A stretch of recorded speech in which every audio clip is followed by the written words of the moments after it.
es de los temas más que todo de deshidratación, bueno, el plan A, plan B, plan C y algunos otros problemas sobre esto.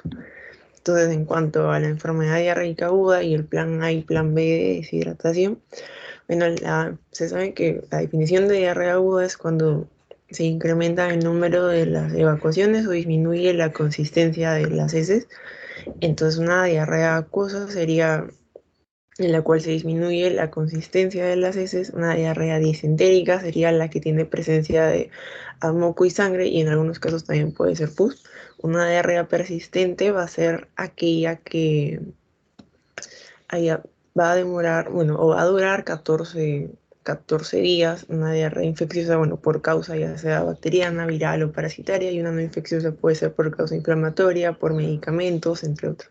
Me acabo de dar cuenta que no estoy grabando, así que un ratitito. Yo ya puse a grabar. Ay, gracias. Excelente. Ya, seguimos. Ya. Entonces, la ruta de transmisión va a ser fecal oral, y esto se podría evitar si es que, bueno, hay una buena higiene de manos y una buena higiene de los alimentos.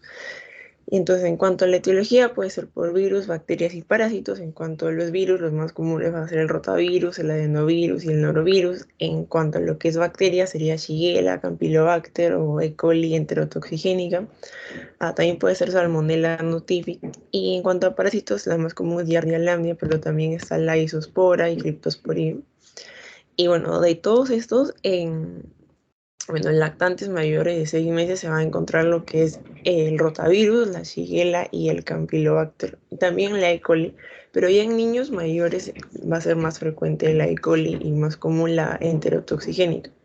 Entonces, en cuanto a la clínica, la diarrea se divide por presentación, bueno, propiamente gastrointestinal, presentación general y signos de deshidratación. Entonces, una presentación gastrointestinal netamente sería lo que es meteorismo, pujo, obviamente diarrea, náuseas, vómitos. Ya una presentación general vendría a ser lo que es la fiebre, inapetencia, también decaimiento, y signos de deshidratación van a ser los que tenemos acá, que es sensorio alterado, ojos hundidos, hipotensión, taquipnia, llanto sin lágrimas, la fontanela va a estar deprimida. A ver qué más, bueno, llenado capilar lento, el signo del pliegue también va a aparecer, interés. Entonces, ahora para evaluar los cuadros de deshidratación tenemos el cuadro A, cuadro B, cuadro C.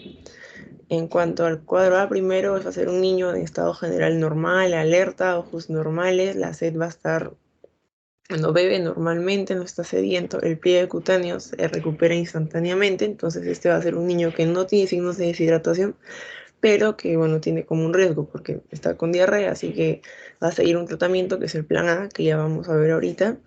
Después, en cuanto al, bueno, el cuadro B, es un niño intranquilo, irritable, ojos hundidos, que está sediento, la recuperación del pliegue va a ser lento, entonces presenta algún grado de deshidratación y se sigue el plan B.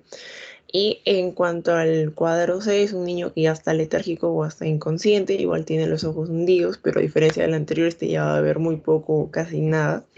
La recuperación va a ser muy lenta del pliegue y sí va a tener una deshidratación grave. Entonces, en cuanto al plan A, es ABC, que sería una alimentación, bebida y consulta. La alimentación debe seguir siendo como siempre, pero evitando los alimentos muy azucarados o los condimentados.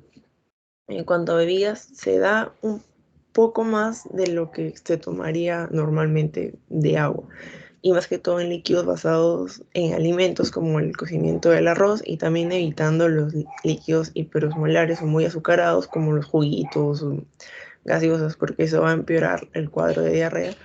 Y la consulta, bueno, más que todo es educación, como identificar los signos de deshidratación, los signos de alarma, para acudir a la consulta oportunamente. Entonces, si es que el niño está solo en lactancia, se le da la solución de rehidratación oral. Y si es que ya no está solo con leche, puede estar quizá en lactancia, se da también agua de arroz. También se va a dar solución de rehidratación oral si es que ha recibido previamente el plan B o plan C. Y bueno, además de los líquidos habituales, se sigue dando eso. Entonces, en niños menores de 2 años, lo que se va a dar es 50 a 100 mililitros por cada deposición acuosa, y en mayores de 2 años, desde 100 a 200 mililitros. Y los signos de alarma hay que tener en cuenta es que no es capaz de beber o, bueno, de lactar bueno, básicamente su estado general empeora, tiene fiebre, sangre en heces o bebe mal, entonces ahí estamos dando cuenta que ya puede ser un plan B, un cuadro B. Entonces, en cuanto al plan B, bueno, si requiere más solución de rehabilitación oral, se le da más solución. Si está lactando, no se suspende la lactancia, se da pequeños sorbos y si es que se vomita, se espera 10 minutos y se continúa lento. Y si es que persisten los vómitos, entonces se va a administrar con gastroclisis, con una sonda nasogástrica, a 15-30 mililitros por kilo por hora. Y luego, bueno, se va a hacer una evaluación cada hora, pero luego de 4 horas ya, no, mejor dicho, un control cada hora. Y luego de 4 horas se reevalúa la deshidratación. Y si continúa deshidratado, se repite el plan B. Si está hidratado, se pasa al plan A. Y si es que está más deshidratado que antes, se pasa al plan C. Entonces, esto, más que todo para saber la cantidad de solución que vamos a administrar. Y también se puede usar una terapia coadyuvante que vendría a ser el zinc a 10 miligramos al día en menores de 6 meses y 20 miligramos al día en mayores de 6 meses, por lo menos 14 días. Y también si es que está, bueno, con diarrea y vómitos persistentes, se usa en el ondansetron, que disminuye los vómitos y también disminuye, bueno, evita que el paciente sea hospitalizado más que todo. Entonces, en cuanto al plan C de deshidratación, igual, en este caso va a ser una deshidratación severa y puede presentar shock o no. Así que, bueno, tenemos que ver acá. Sería más que todo esta de acá, de presión arterial normal o hipotenso, taquimia, taquicardia, pulso periférico débil, palidez o extremidades frías. Entonces, lo primero que se hace es un acceso endovenoso inmediato y se va a intentar 2 veces poner un acceso. Y si es que no, bueno, se va a usar un acceso intraóseo o vías periféricas. No, perdón, vía central. Sí, acceso a vía intraósea o vía central. Y después se va a iniciar con cloruro de sodio al 0,9% de un bolo 20 mililitros por kilogramo cada 10 a 15 minutos. Y bueno, si continúa con el shock, bueno, buscamos otras causas y si mejora se considera que salió del shock. Pero ahora tenemos que continuar con el manejo, que es la deshidratación grave sin shock. Y este va a hacer que se continúa con una solución polielectrolítica, cloruro de sodio al 0,9% o el lactato de Ringer a vía endovenosa o vía intraósea. Entonces, si es que no se puede hidratar vía endovenosa, se rehidrata al paciente administrándole solución de rehidratación oral por una sonda nasogástrica. Se inicia a 20 mililitros por kilogramo por hora durante 6 horas y se evalúa al niño cada hora. Entonces, si vomita varias veces, se administra más. Y si es que no mejora en 3 horas, se deriva a un otro centro porque ya es algo más complejo. Igual, bueno, acá está más que todo el volumen de la hidratación y la terapia de mantenimiento, es un poquito largo, es, bueno, a las 3 a 6 horas después se prueba si es que tolera la vía oral. Si es que no, si toleras, bueno, se le da solución de rehidratación oral a 5 a 10 mililitros por kilogramo por hora y si no, se continúa con la terapia endovenosa. En niños que tienen menos de 10 kilos va a ser 200 a 250 kilogramos por 24 horas y en mayores de 10 ya, ¿qué es eso? Bueno, 2500. ¿Sí? En mayores de 6 meses, lo que se va a hacer es primero se administra el 50% de volumen total en 8 horas y el otro 50% en 16 horas. En total, todo tiene que ser administrado en un día. Y bueno, va a ser igual cloruro de sodio en el rango de 131 a 150 milimol por litro. Ya, y en lactantes menores, bueno, también se va a administrar dextrosa al 5% al medio normal. Igual se evalúa a los niños cada 4 horas. Y más que todo también acá viene la educación a los papás sobre los signos de deshidratación, si es que el niño se debe dar de alta y los cuidados que tiene que tener. Entonces, ahora en cuanto a una diarrea persistente que dijimos que era la que duraba 14 días, una diarrea crónica ya es cuando dura más de un mes, pero en la diarrea persistente es hasta 14 días. Tiene factores predisponentes como que el niño tenga menos de 6 meses, que tenga inmunodeficiencias, que esté malnutrido, déficit de vitamina A o de zinc, alimentos con sucedáneos de leche materna o leche de vaca, mal manejo del tratamiento de rehidratación, bueno, entre otros. Y el manejo básicamente son líquidos para prevenir o tratar la deshidratación, porque bueno, si ya está haciendo un cuadro de 14 días y ya es algo un poco peligroso para el paciente, a una alimentación nutritiva que no empeore la diarrea, suplementos y antimicrobianos. En el caso de la diarrea disentérica, que dijimos que era la que presentaba sangre, pus y moco, la etiología más que todo va a ser la Shigella, Escherichia coli o Campylobacter, y en parásitos la entamoeba histolítica o Balantidium coli. Y cada etiología va a tener sus complicaciones propias. Por ejemplo, la Shigella va a ser pérdida de peso, empeoramiento del estado nutricional, perforación intestinal o síndrome urémico hemolítico. Igual en el E. coli enterohemorrágico también va a ser síndrome, bueno, hemolítico urémico, lo mismo. Ya, en el caso de la salmonela va a ser bacteriemia o sepsis, y en la entamoeba histolítica va a ser colitis con perforación. Entonces, en el tratamiento, aquí dices, es como un algoritmo. Si es que el niño tiene heces sueltas sanguinolentas, y se envía al hospital. Si es que, bueno, no es, si es que está, bueno, se pregunta gravemente malnutrido, no se administra antibióticos contra Shigella. Si es que mejora los 2 días y se continúa el tratamiento durante 3 días. Si es que no, y es un niño inicialmente deshidratado o menor de 1 año, con sarampión las últimas 6 semanas, igual se envía al hospital. Si no, se cambia contra otro antibiótico de Shigella. Como se dan cuenta, más que todo, la primera opción que se contempla en este cuadro va a ser la Shigella, entonces el tratamiento va a estar más dirigido a eso. Ya, ahora vamos a pasar con lo de emergencias por loxocelismo, shigismo, picadura de alacrán, mordedura animal y humana. Ya, el loxocelismo va a ser el más común, se da por la Laxoceles laeta, que es dicen la araña doméstica de casa que solo pica una vez y ahí muere.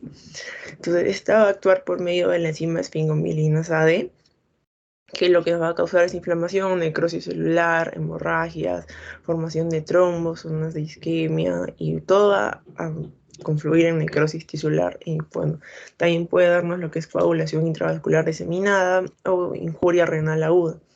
Y tiene dos cuadros, un cuadro cutáneo y el cuadro visceromolítico. El cuadro cutáneo va a ser, bueno, primero vas a sentir como una pinchón al momento de la mordedura, y a los 30-60 minutos eritema, edema, y 2 a 6 horas después dolor secundario a la isquemia, y este dolor va a ser tan fuerte que ni siquiera te va a dejar dormir en algunos casos. Y después la aparición de la placa libeloide, que es la que tenemos acá. Y en cuanto al cuadro visceromolítico, pues bueno, ya son síntomas más sistémicos, ¿no? Como fiebre, bueno, hemólisis intravascular severa, ictericia, hemoglobinuria. Y bueno, acá también entra lo que es la coagulación vascular diseminada, injuria renal aguda, y bueno, esto va a durar 2 o 3 días. Entonces, en el manejo, como que la base del manejo va a ser el suero o bueno, el antídoto, pero siempre hay que resaltar que no porque no haya el antídoto significa que no se va a hacer un tratamiento, se buscan otras opciones. Entonces, en el manejo de el cuadro cutáneo no complicado, es un manejo ambulatorio y solo, bueno, se aplica hielo en el lugar, antihistamínicos, Dapsona, antibióticos y esteroides, bueno, suero antiloxoscélico si es que la atención es dentro de las primeras 6 horas y después se controla a las 2 horas. Pero si es que ya es un cuadro complicado, se hospitaliza para observar, monitoreo de hemólisis cada 2 a 24 horas, Dapsona a partir del segundo día, antibióticos, antihistamínicos, el suero dentro de las primeras 24 horas, evaluación por cirugía y control ambulatorio al alta. Pero si es que ya tenemos un cuadro visceral, bueno, cutáneo visceral, hidratación y alcalinización de la orina, balance hídrico, acá la Dapsona sí está contraindicada. Después antibióticos, antihistamínicos, el suero antiloxosílico igual se evalúa en cada caso independientemente. Pero bueno, me parece que aquí ya no se aplicaba, pero creo que se evalúa en cada caso. Después, transfusiones en caso de hemólisis severa y tratamiento de soporte de NUCI. Ahora, lo que es el actrodectismo, que es por la araña viuda negra, que esta ya es bueno, un poco más peligrosa, un tiburón me parece. La clínica es por grado leve, moderado, severo. En el grado 1 leve es dolor en el sitio de lesión, astenia y adinamia. Grado 2 moderada es disnea, epífora o cefalea, y grado 3 o severa va a ser miosis, midriasis y trismo. En cuanto al manejo, el grado 1 va a ser sintomático, grado 2 ya se hospitaliza, bueno, con tratamiento de sintomáticos y gluconato de calcio, y grado 3 ya es, como es más severo, hospitalización, analgésicos, gluconato de calcio, diazepam, y bueno, antiveneno no hay me parece que no hay aquí un antídoto para el lactobactismo, así que básicamente con todos los primeros, menos este. Ya, en cuanto al ofilismo, o bueno, de lo que son las serpientes, tenemos que hay géneros y cada género va a tener su propia acción. Por ejemplo, el primero tiene acción proteolítica, coagulante, vasculotóxica, nefrotóxica, y en base a cada género hay un suero producido. Así que bueno, la clínica va a ser grado 1 leve, igual dolor en el sitio de lesión, edema, eritema en grado 2 o moderado, ampollas o flictema. Y en el grado 3 ya hay una necrosis, va a haber una presencia de melena y hemorragia intravisceral. Entonces, en el manejo primero se solicita el hemograma y el perfil de coagulación, se realiza la curación de la herida, profilaxis antitetánica, transfusiones y bueno, se evalúa el tipo de suero.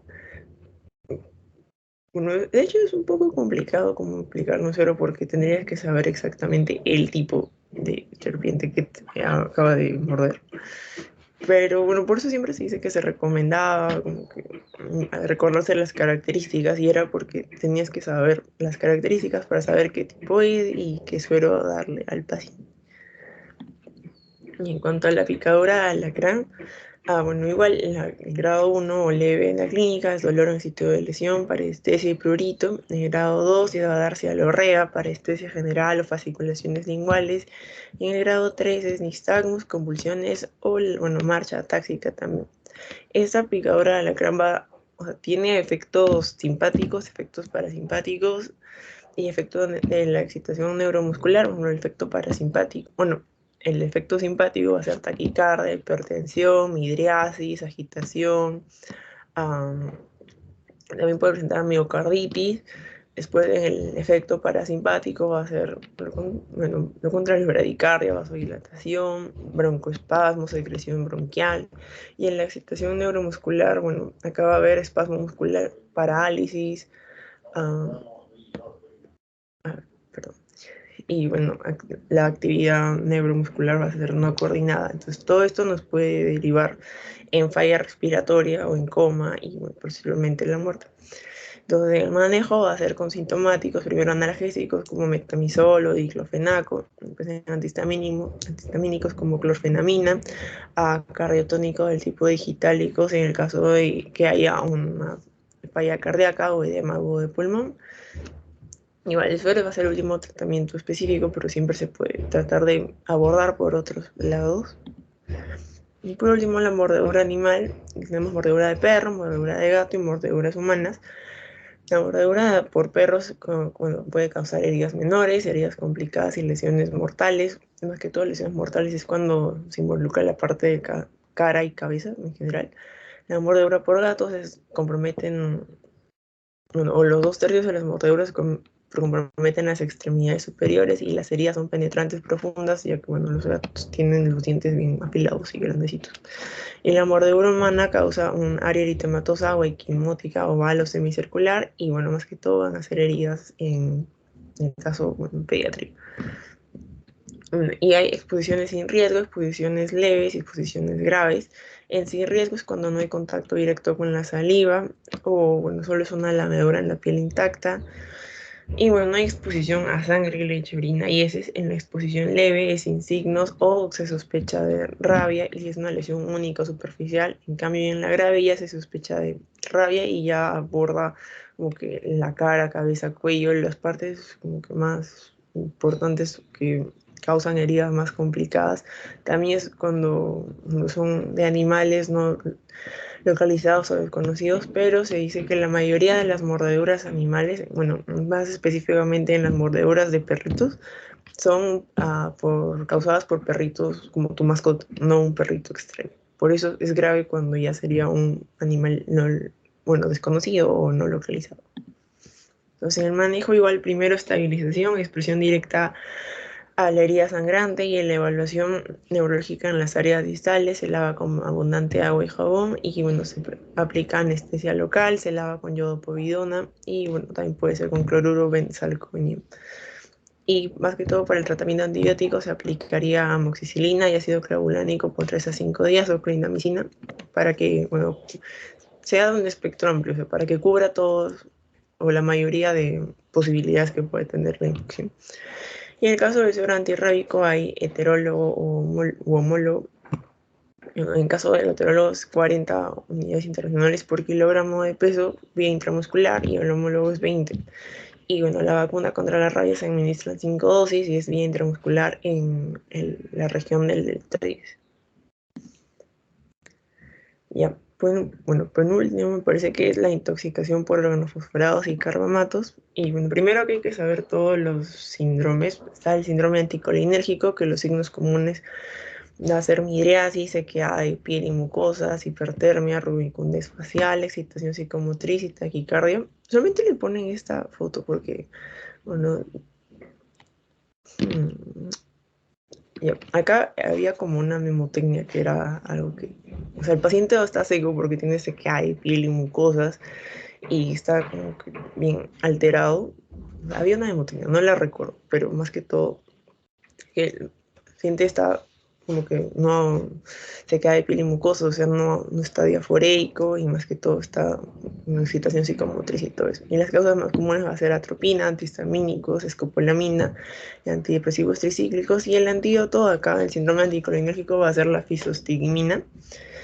Ahora, en el caso del síndrome colinérgico es todo lo contrario. Acá si el paciente, o sea, si en el anterior el paciente estaba seco, aquí el paciente va, o sea, tiene cialorrea, broncorrea, diaforesis, todo está no.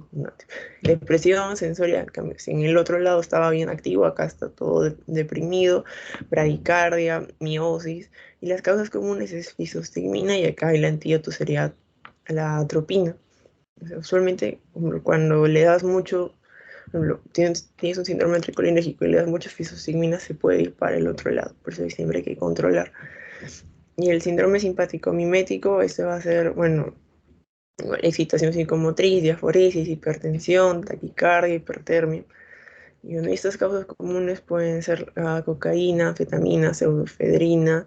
Acá también parece que está el café. La cafeína también puede causar un síndrome simpático mimético.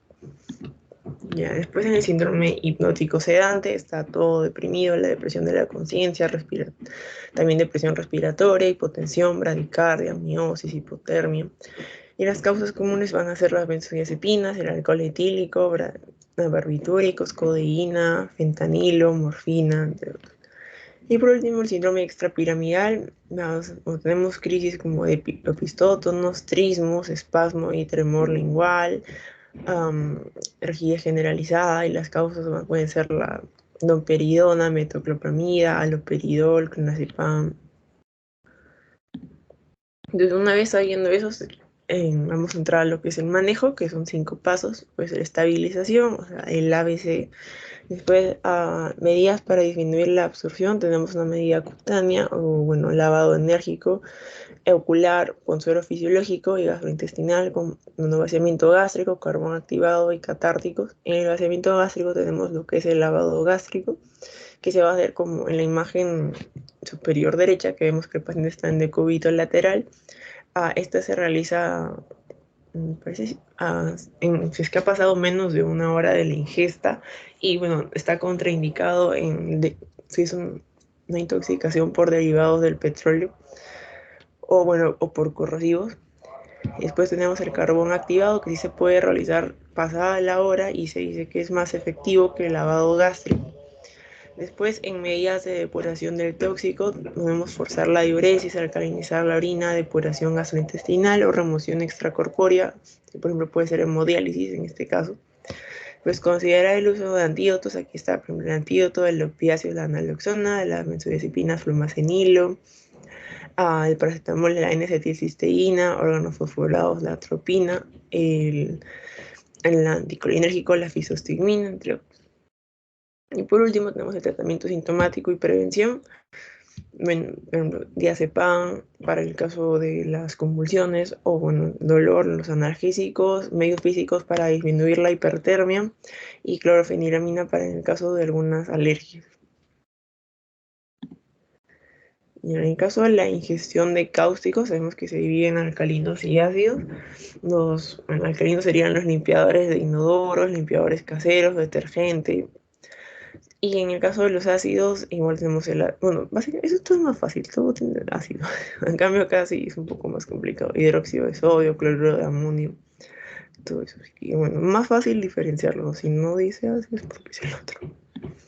Entonces, en tipo de injuria, el álcalis va a ocasionar una necrosis de licuefacción del esófago y estómago. El ácido hace una necrosis de coagulación. ¿Se acuerdan? Como que álcalis con el licuefacción, ácidos de coagulación. Igual esófago y estómago. Detergentes, una injuria esofágica leve, y blanqueadores, injuria esofágica leve.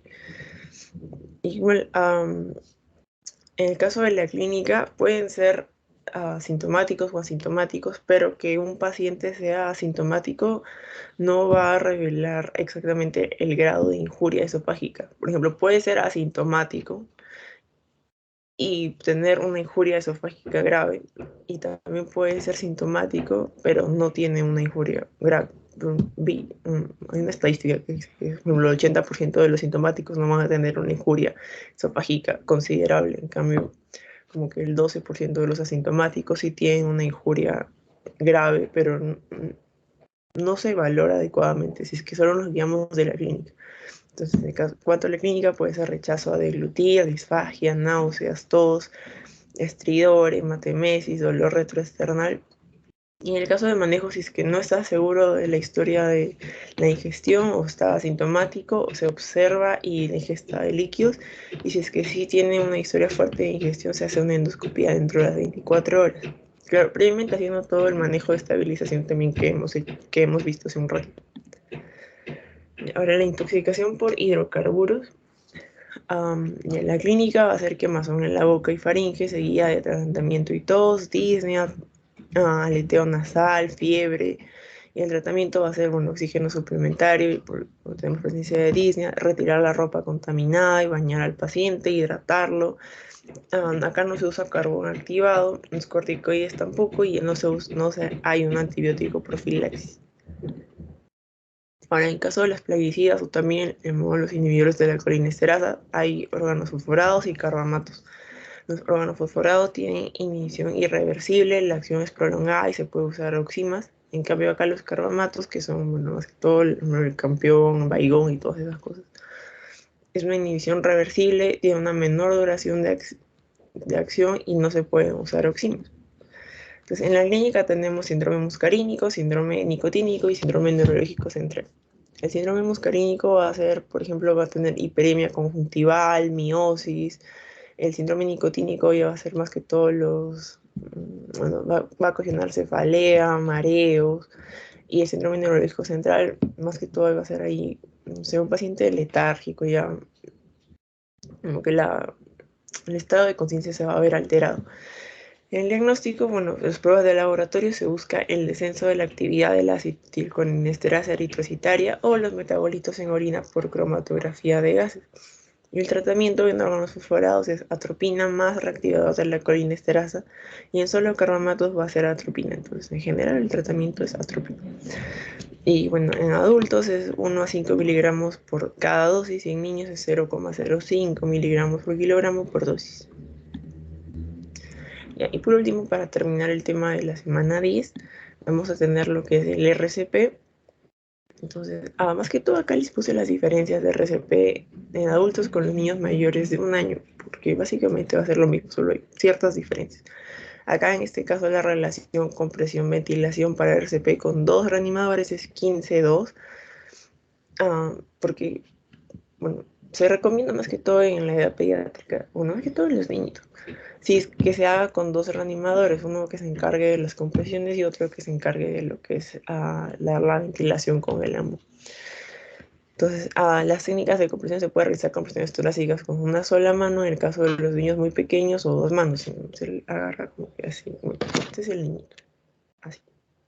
Bien. Y si no ha presenciado el paro cardíaco y se encuentra solo, se realiza el SP durante 2 minutos antes de dejar al niño, y para poder activar el sistema de respuesta a emergencias.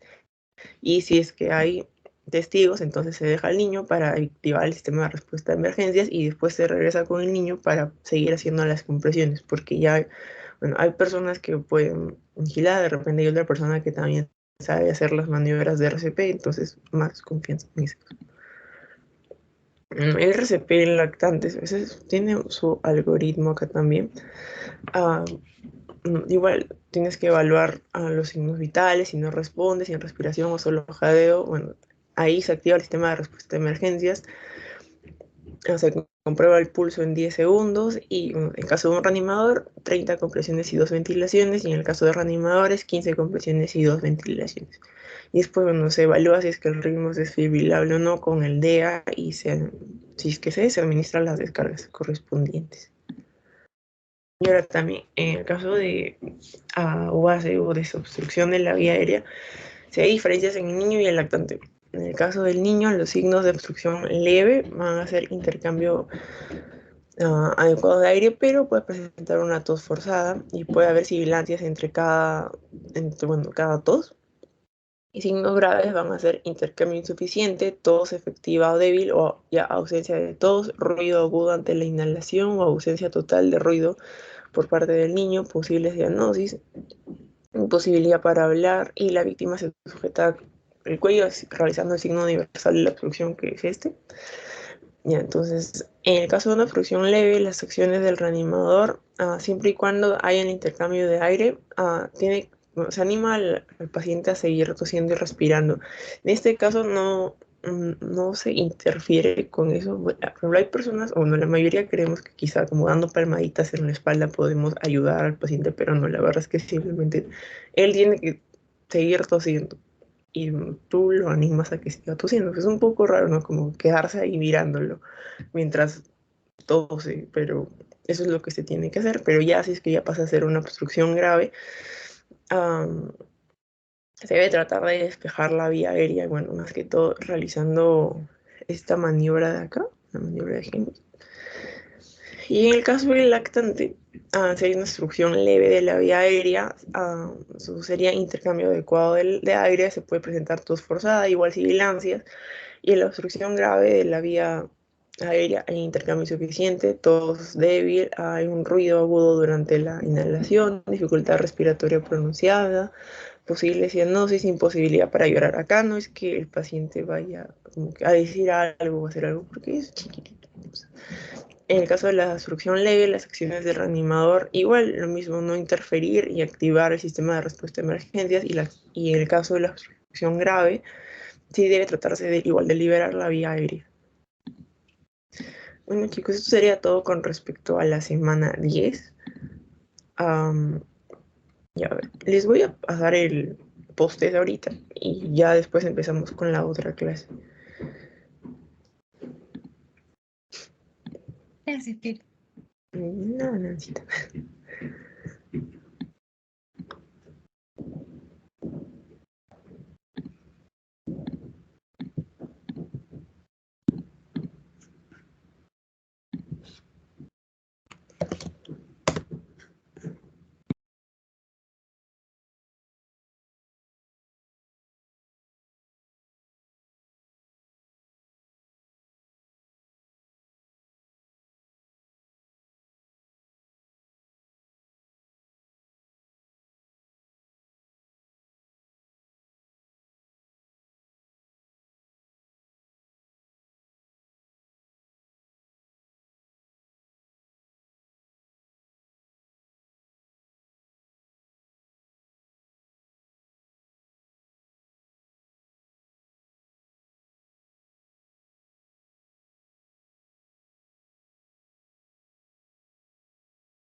Ya chicos, ahora les voy a pasar el link del pretest de lo que ya sería esta semana, o sea, la semana 11. Gracias, Pierina. Gracias, Piri.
Ya chicos, entonces vamos a empezar con lo que sí sería la semana 11. Esta semana. Ya, pues. Ya. Entonces la semana 11 ya aquí se entra lo que sería la neonato. Y son 5 temas, me parece, o 6. Entonces primero vamos a ver lo que es las generalidades de la perinatología. El periodo de perinatología, bueno, es el estudio, comprende desde la semana 22 de gestación hasta, hasta los 28 días de vida, o sea, todo el periodo de neonato. Y acá se va a ver lo que son los indicadores de salud perinatal, que lo más importante son morbilidad, mortalidad, y en este caso mortalidad fetal, defunción fetal tardía y de mortalidad perinatal. Entonces, hablando de, bueno, la morbilidad tiene su fórmula que va a ser el número de casos nuevos de una enfermedad entre la población en el mismo periodo de tiempo que, bueno, se dio esta enfermedad. Ahora, en el caso de mortalidad, tenemos mortalidad fetal temprana, que va a ser antes de las 20 semanas de gestación. Mortalidad fetal intermedia, que es de las 20 a 28 semanas. Y tardía, que ya es mayor de las 28 semanas. Ahora, bueno, en el caso de lo que es la mortalidad perinatal, tenemos acá esta fórmula que va a ser el número de muertes fetales tardía más número de muertes en niños menores de 7 días de vida extrauterina entre el número de muertes fetales tardía más el número de nacidos vivos por mil. Ya, esto es bien complicado ya, pero en verdad no vienen estas fórmulas en el parcial, en el final, es más que todo como un conocimiento general. Así que solo hay que saber que los indicadores de salud perinatal, los de morbilidad, mortalidad fetal y bueno, los que sí. Y ahora, en este cuadrito que hay acá, ay caramba, ya. En el que está acá, bueno, tenemos primero la concepción, 20 semanas, 28, el parto y ya posiblemente. Entonces, desde el periodo de la concepción hasta lo que serían las 20 semanas, se va a poder, o sea, si es que hay una muerte fetal entre ese periodo, esto sí va a ser considerado como un aborto. Un aborto, bueno, espontáneo, natural. Entonces, después, en mortalidad fetal, como dijimos, va a ser precoz, intermedia entre 20 y 28 y luego tardía. Después, bueno, el periodo perinatal dijimos que empezaba a las 22 semanas y bueno, acá dice hasta los 7 días de nacido, pero en verdad más general es hasta los 28 días de nacido. Ya, ¿qué más acá? Bueno, nada, ya, eso es todo en ese cuadro.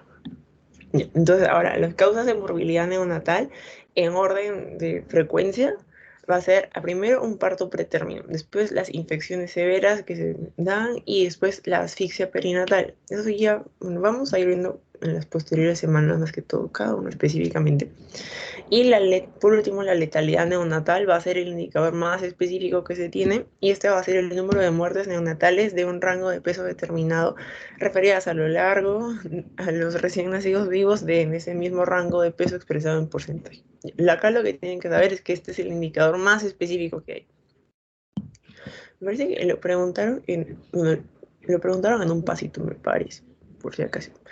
Es el indicador más específico. Entonces, la clasificación del recién nacido está en, bueno, el recién nacido vivo, que la definición va a ser como que todo producto de la concepción que es expulsado y que va a tener alguno de los signos de vida, como por ejemplo el latido cardíaco o algunos de los signos vitales está bien. Entonces, se dice que tiene esto.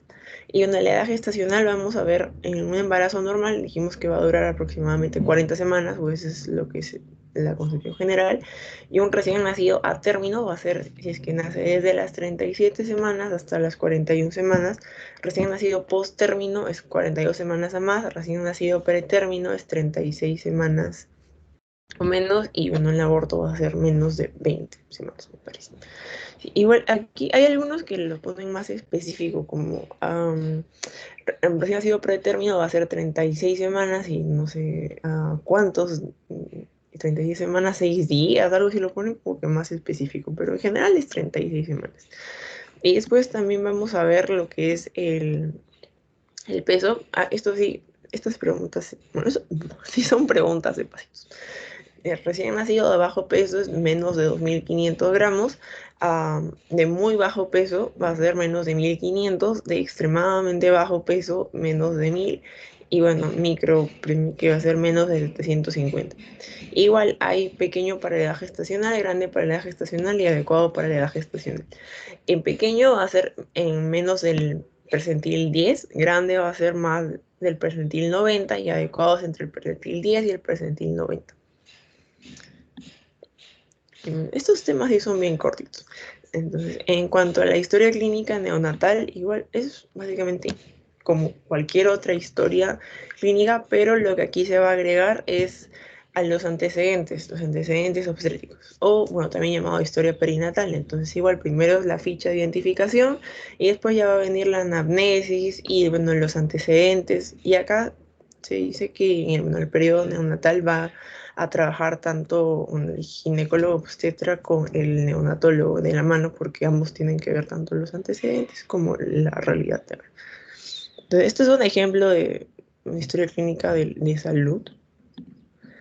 Entonces, en cuanto a los antecedentes prenatales, tenemos que valorar los datos maternos, antecedentes maternos de comorbilidades, controles prenatales, paridad, hijos con bajo peso, tiene hijos con malformaciones congénitas, datos sobre infecciones que haya tenido durante el embarazo, edad y estado civil de los padres, bueno, si es que es una unión estable o es una madre soltera, si es que es producto de una violación, el embarazo o las ocupaciones de los padres y hermanos. Antecedentes natales propiamente, bueno, el tipo de parto, el lugar en el que ocurrió el nacimiento, el tipo de líquido amniótico, si es que hubo ruptura prematura de membranas o no, el cordón umbilical, al cuánto tiempo fue como que el pinzamiento, todo eso, datos antropométricos del neonato, el Apgar, edad gestacional también. Y en el examen físico, acá tenemos los valores normales, por ejemplo, de la frecuencia respiratoria, el valor normal en un neonato va a ser de 40 a 60 respiraciones por minuto, la frecuencia cardíaca es de 120 a 160, la temperatura va de 36.5 a 37.5, el presión arterial va a ser según la edad gestacional, y la diuresis va a ser 1 a 4 cc por kilogramo por hora. Entonces hay que saber bien estos datos para saber qué caso va a ser una falla o qué casos está un estado fisiológico. Como nos damos cuenta, hay un cambio bastante notorio en los valores normales que estamos acostumbrados. Ya, en cuanto al crecimiento y desarrollo natal, a la gestación se va a medir desde el último día de menstruación y va a durar aproximadamente 40 semanas, si es que lo quieres ver en días, 280 días o 9 meses calendario. Y hay periodo preembriónico, periodo embriónico y periodo fetal. El periodo preembriónico y embrionario es desde los nacimientos, desde la concepción hasta la semana 8. Y se divide en tres: segmentación hasta el día 7, gastrulación del día 10 a 11 y neurulación desde la tercera semana. Aquí es donde se van a formar los órganos, los aparatos. Entonces, la neurulación, que tiene desde la semana 3 hasta la semana 8. Tenemos acá los tres grandes grupos: el grupo que nace del ectodermo, del mesodermo y del endodermo. Entonces, del ectodermo podemos ver que va a derivar la cavidad nasal, el sistema nervioso, las glándulas sudoríparas, epidermis, cabello, uñas, todo. Del mesodermo es donde va a salir el tejido conectivo, hueso, cartílago, músculos, como que todo en un esqueleto. Las células sanguíneas y la médula ósea. Y del endodermo podemos ver que van a ser las amígdalas, la tiroides, timo, faringe, entre otros. Y ahora en el periodo fetal, aquí ya vemos que va a ser básicamente hasta el final de la gestación, empezando con la semana 12. Aquí tenemos un predominio del crecimiento del polo embrionario cefálico, los pulmones ya van a adquirir su forma definitiva, hay diferenciación de los genitales externos, la tiroides ya va a secretar hormonas y la insulina ya va a estar presente, igual secretada por el páncreas. En la semana 13 también va a haber un predominio del crecimiento en longitud cefalocaudal. Y en la semana 16 ya podemos ver que ya se diferencia el sexo del bebé, se puede auscultar el latido cardíaco fetal. Allí, el paladar duro y blando están bien diferenciados. Y aproximadamente tiene que ser de 12 a 18 centímetros de longitud y 50 a 200 gramos de peso. En la semana 20 es donde ya podemos, la mamá puede percibir los movimientos fetales. Y de ahí van a empezar los movimientos respiratorios primitivos, empieza la mielinización del cordón espinal y ya, el peso ya va a ser 300 a 435 gramos y la longitud va a ser de 20 a 25 gramos. En la semana 24 el cerebro ya parece maduro, aparecen los alveolos y empieza a producirse lo que es el surfactante pulmonar, ocurren ya los movimientos respiratorios y el bebé ya puede oír. En la semana 27 igual la ganancia de peso, los órganos internos ya están completamente desarrollados. Y bueno, acá no está, pero en la semana 34 es donde ya podemos decir que los pulmones ya están completamente desarrollados. Entonces, porque ya hubo todo lo que es la producción de surfactante y la maduración pulmonar. Entonces, los factores que determinan el crecimiento van a ser 4: factores ambientales, factores genéticos, factores maternos y factores fetales. En los factores ambientales, bueno, acá más que todo interactúa con el modelo de crecimiento intrínseco fetal, bueno, más que todo como que los cuidados de la madre que le da, más que todo, al periodo del embarazo, entre otros.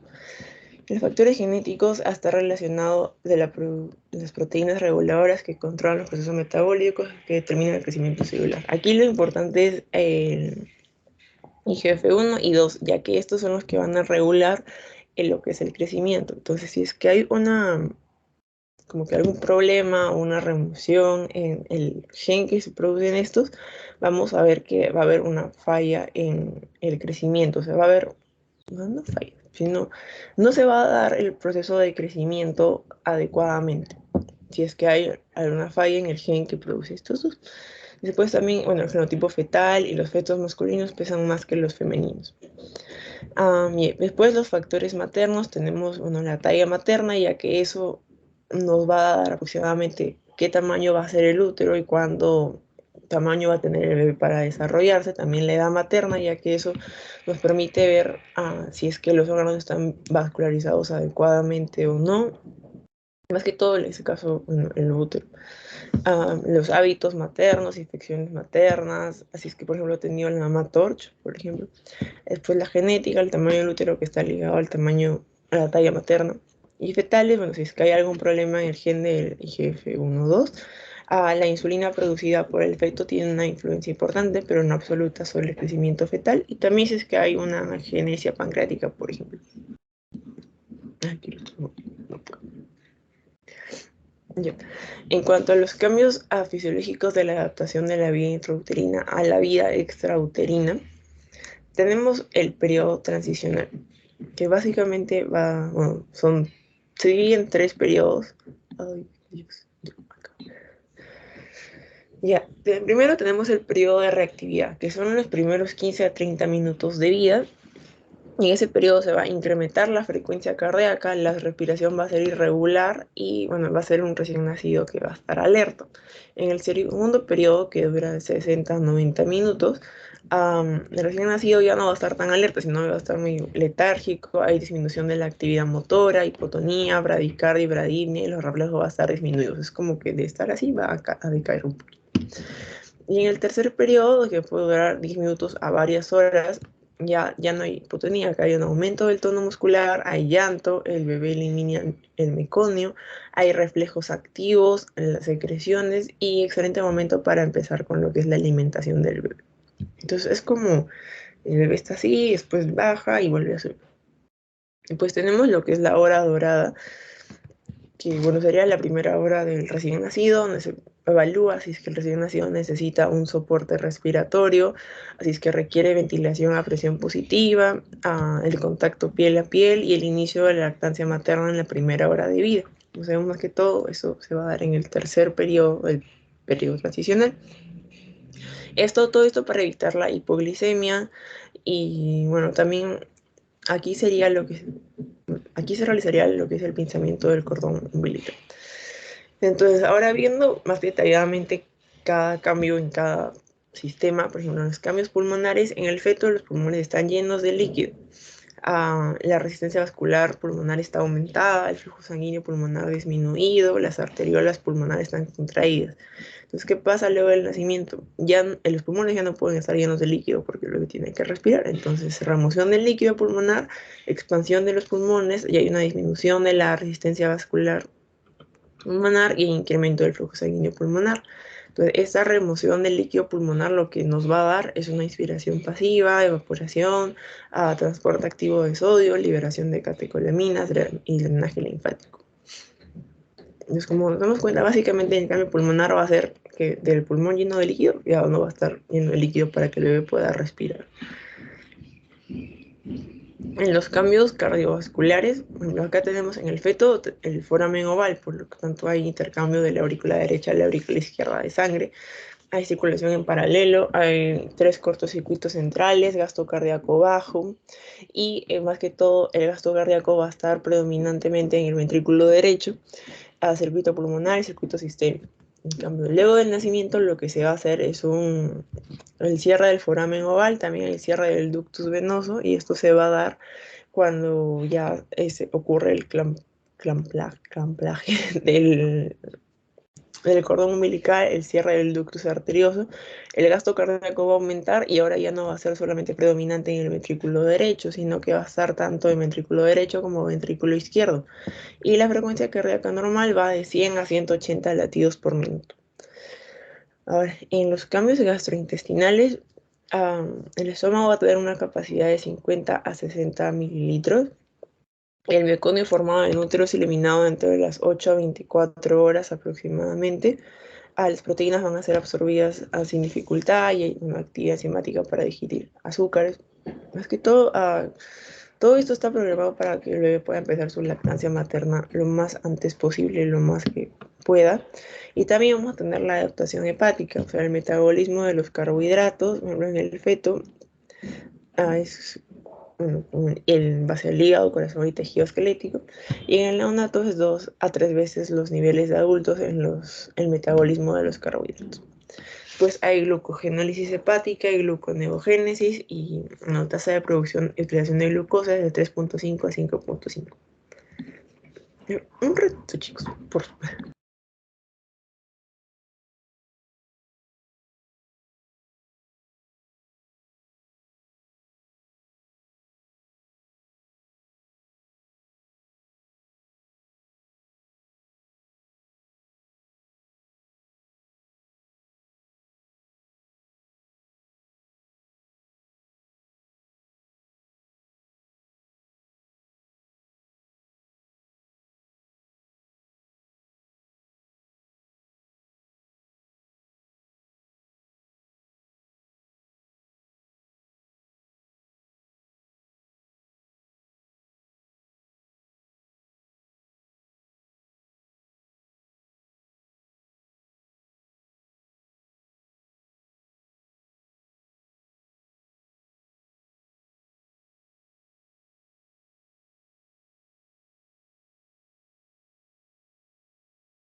Ya, disculpen chicos, de verdad necesitaba estornudar.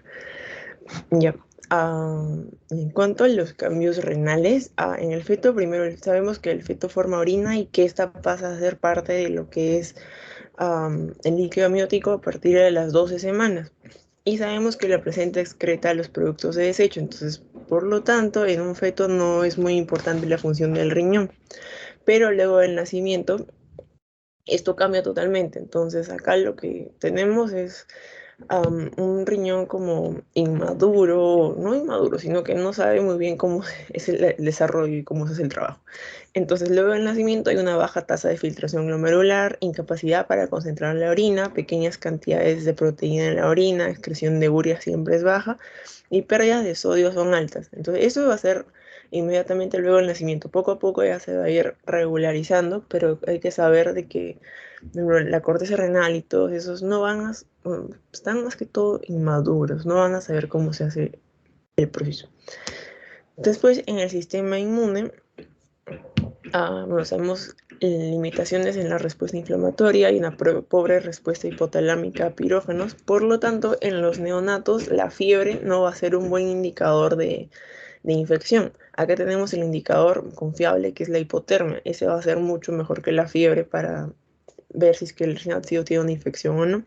Después hay transferencia pasiva de anticuerpos y IgG al feto durante el tercer trimestre. Entonces el feto va a tener como una inmunidad a lo que sería el tétanos, difteria, ya, paperas, sarampión, todos esos, pero no va a tener una inmunidad para lo que sería la varicela y el herpes. Para eso no va a saber. Y ya ver, después, por último, el aparato genital, vemos que hay una hipertrofia de clítoris y labios mayores, hay depósito de glucógeno en el epitelio vaginal, secreción blanquecina lechosa, ginecomastia neonatal, hipertrofia prostática y pseudomenstruación. Esto se da por el paso transplacentario de estrógenos de la madre al neonato. Y bueno, estos son los valores normales, bueno, ya lo hemos visto, pero igual una vez más, temperatura se considera la temperatura axilar y rectal, va de 36.5 a 37.5. La frecuencia cardíaca, bueno, en neonatos es de 120 a 160 latidos por minuto. Esto ignóralo, no sé por qué está. Y la frecuencia respiratoria es de 40 a 60 respiraciones por minuto. Ya, ahora viendo el examen físico del recién nacido. Primero sabemos que se hace lo que es el test de Apgar, entonces eso tiene a 5 parámetros que va a ser la frecuencia cardíaca, el esfuerzo respiratorio, la respuesta a sonda, tono muscular y el color del recién nacido. Y va de puntuación de 0 a 2, por ejemplo, frecuencia cardíaca sin latidos, una puntuación de 0. Menos de 100, 1 y más de 100, 2. Esfuerzo respiratorio, si no respira 0, si es que respira débil 1 y si es que hay llanto y está vigoroso 2. Después, respuesta a sonda, sería casi todo respuesta al dolor. Si es que no tiene respuesta 0, si es que hay una mueca 1, si es que mueca 2, 2. El tono muscular si está flácido 0, si es que tiene mal tono 1 y tiene tono normal 2. Después del color si está cianótico 0, si es que tiene cianosis leve 1 y si es que está rosadito 2. Y esto se hace al nacer, o sea, al momento de nacer, y me parece que después a los 5 minutos. Y bueno, lo ideal es que salga 10, ¿no? Pero se acepta 10, 9, hasta 8. Menos de 8 ya es como un poco preocupante. Ya, entonces, ahora en cuanto a la piel, tenemos erupciones fisiológicas comunes, como el eritema tóxico, que es el que tenemos acá, que va a ser una placa blanquecina o media amarillenta con una base eritematosa como tenemos acá, pero esta va a respetar palmas y plantas. En cambio, la melanosis pustulosa, o sea, esta acá, no va a respetar palmas y plantas y está en todos lados. Ahora, el neonato sí puede nacer con la melanosis pustulosa, pero el eritema tóxico le va a aparecer como el segundo o tercer día de nacido. Después tenemos acá lo que es la mancha mogólica, me parece, y la cutis marmorata. Y bueno, después tenemos en lo que sería cráneo el caput o cefalomatoma, que ya me parece que ya lo hemos visto, pero lo repetimos.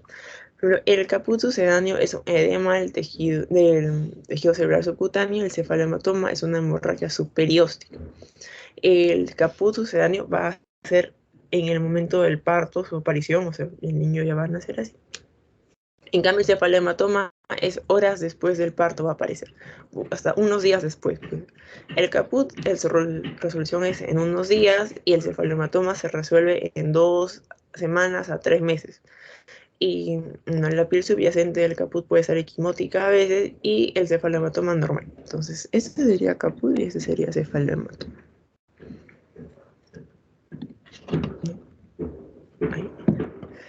Bien, entonces ahora en cuanto a las fontanelas, tenemos la fontanela anterior o bregmática o la fontanela posterior o lambera. La fontanela anterior se sabe que se cierra en las 2 a 3 primeros meses, sí. Y la posterior se va a cerrar ya a los 9 meses aproximadamente. Ya, ahora en cuanto a la fontanela anterior, esta es la que va a dar como que un mayor indicio de alguna patología. Por ejemplo, si es que está la fontanela anterior muy grande, vamos a poder decir que de repente estamos frente a un síndrome de Down o quizá a un hipotiroidismo congénito, o también puede ser frente a una trisomía 13 o un síndrome de Patau, por ejemplo. Y si es que es una fontanela anterior muy pequeña, puede ser que sea un hipertiroidismo o quizá un síndrome de Turner. Entonces, después, en cuanto a las orejas, tenemos lo que es microtia, cuando ella es muy chiquito o tiene alguna deformidad. Esta deformidad va a tener grados. El grado 1 va a ser pequeña deformidad, casi normal la apariencia. Grado 2 es la anatomía de la oreja aún reconocible. Grado 3, atresia del canal del auditivo externo. Y vemos que básicamente es un pequeño rezago de lo que debería ser una oreja. Y el grado 4 es ya ausencia del oído y por lo tanto ausencia del canal auditivo externo. Ahora, en cuanto a los ojos, tenemos dacriocele y dacriocistis. De hecho, hay muchos más de estos, pero estos van a ser los más importantes, por así decirlo. El dacriocele, voy a poner esto. Ya, como vemos acá, hay como una mancha grisácea en la parte inferomedial del ojo, ¿no? O bueno, de la cara. Esto va a ser el conducto lagrimal que sea como que se ha distendido. Entonces nos va a dar esta manchita de acá. Por otro lado, el dacriocistis va a ser la inflamación o la infección del el conducto y nos va a dar esto. Y el conducto puede estar como taponeado, por lo tanto el niño no va a llorar de ese lado precisamente.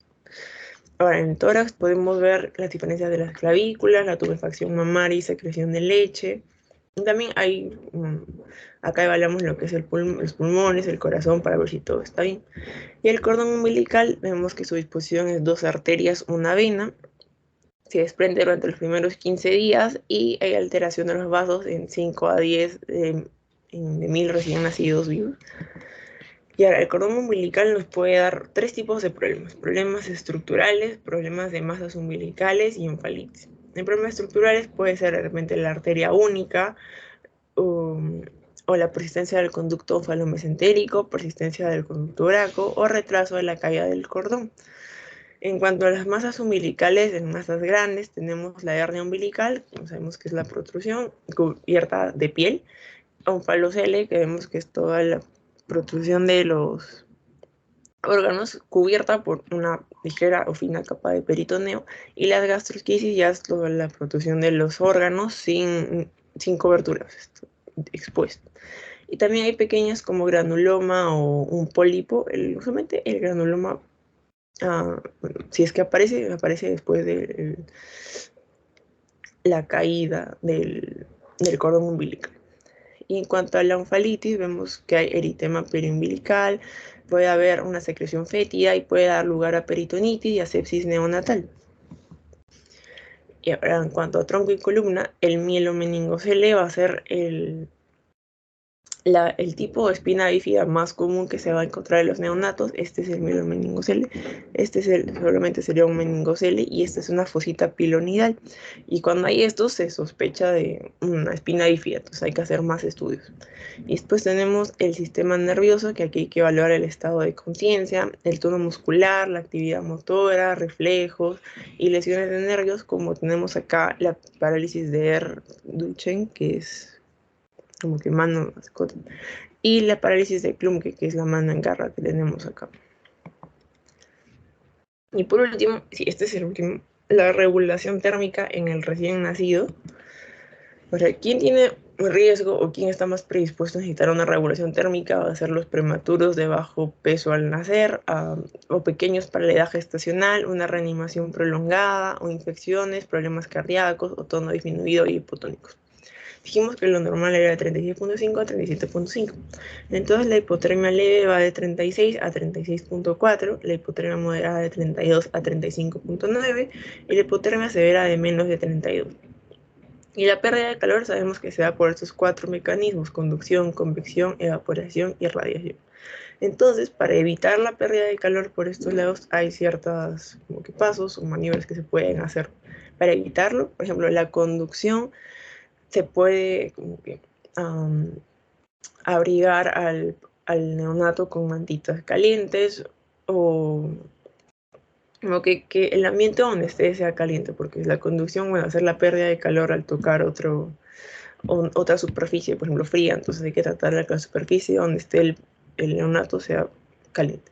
La convección, bueno, esto se puede evitar quizá usando la incubadora que tenga como que, no sé si está bien decir incubadora térmica, pero se entiende. Después la evaporación se va a evitar como que siempre secando al bebé, evitando de que como que cualquier cosita que le vaya a hacer perder calor. Y radiación también había leído que se podía como que aplicar para evitar la pérdida de calor, pero es un poco más como que radical, entonces principalmente las tres primeras. Después para el transporte hay como que tres sistemas, como el Sistema Nacional de Referencia y Contrarreferencia, el SAMU, el transporte primario y secundario. Estos más que todo son los que se encargan de trasladar adecuadamente a un neonato porque tienen todos los equipos. Como esto acá tiene primero una incubadora adecuada, después va a tener los equipos de monitorización cardíaca, respiratoria, para la temperatura, todo eso. Después, bueno, la estabilización del neonato, la educación, más que todo esta parte, ese punto se refiere al equipo de transporte. Ellos tienen que estar como que bien formados para la atención del recién nacido y la evaluación del programa. Entonces, este va a ser un test para evaluar las condiciones del traslado de recién nacidos de muy bajo peso. Vemos que de parámetro tiene la temperatura corporal, la glucemia, la presión arterial sistólica, el pH y la presión arterial de oxígeno. Una puntuación inferior a 8 va a contraindicar el traslado del recién nacido. Y después tenemos este acrónimo que, bueno, más que todo va a ser los parámetros que también tenemos que prestar atención, igual que esto básicamente. Glucemia, temperatura, vía aérea, presión arterial, exámenes de laboratorio que vendría a ser el pH y el soporte emocional. Ya, ahora sí. Eso sería todo por la clase de hoy. Si tienen alguna pregunta, por si acaso, si no, pasamos a lo que sería el post-test. A ver, okay. Así que... A ver, ahorita les No, pongo... claro, bien. Gracias, Gracias. Todo claro. gracias. Entonces, ahorita les paso el link.